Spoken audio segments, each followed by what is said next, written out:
erdhën sot me një deklaratë të Dhomës Amerikane të Tregtisë për tërheqjen e qeverisë nga ligji i paqes fiskale dhe marrëveshjes fiskale.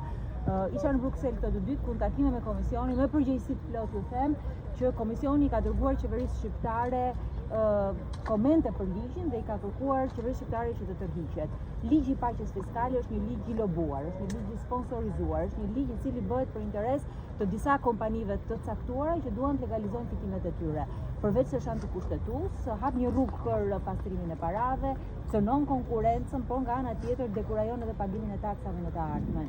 I kemi kërkuar ministrit na bëjë publike një listë edhe atyre që i falen borxhet, por njëkohësisht edhe të marrëveshjeve për paqen fiskale, që sigurisht do të jenë të ardhshme dhe nuk kemi pasur transparencë. Në këto kushte ne do të kërkojmë që ky të tërhiqet, nëse ligji nuk tërhiqet, ne kemi përgatitur dhe disa amendamente për të përpjekur për ta kufizuar dëmin që ky ligj shkakton, por ky është një nga 17 ligjet që në këtë parlament janë ligje të lobuara dhe të sponsorizuara dhe cënon rënd jo vetëm procesin e integrimit, por njëkohësisht edhe të gjitha deturimet për pastrimin e parave.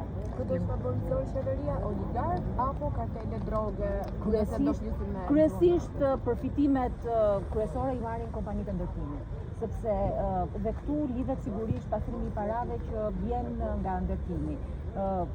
Marrëveshja e paqes fiskale ka në bazë dy elemente. Elementi i parë është që rideklaron të ardhurat e shkuara, të viteve të shkuara dhe pastaj ti deklaron një normë fitimi për 3 vitet e ardhshme. Praktikisht kushdo që ka kesh në shtëpi thotë unë kam pasur këtë fitim po se kam deklaruar dhe po e deklaroj tani.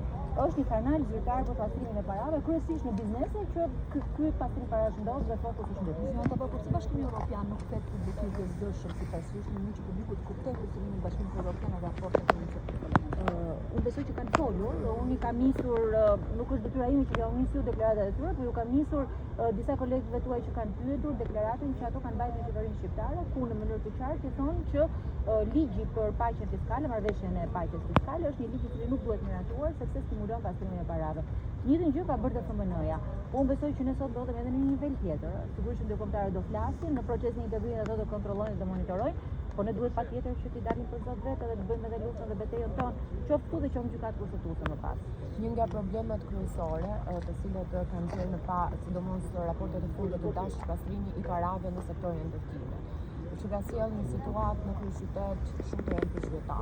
Se nuk e dëgjojmë opozitën të ngrihet zërin për qerat e larta në kryeqytet dhe për pamundësinë që kanë njerëzit për të blerë shtëpi, duke propozuar, duke i kërkuar qeverisë se duke gjetur patjetër një zgjidhje për këtë problem se qerat në kryeqytet kanë arritur shifra alarmante dhe të barazuara me kryeqytete të tjera europiane.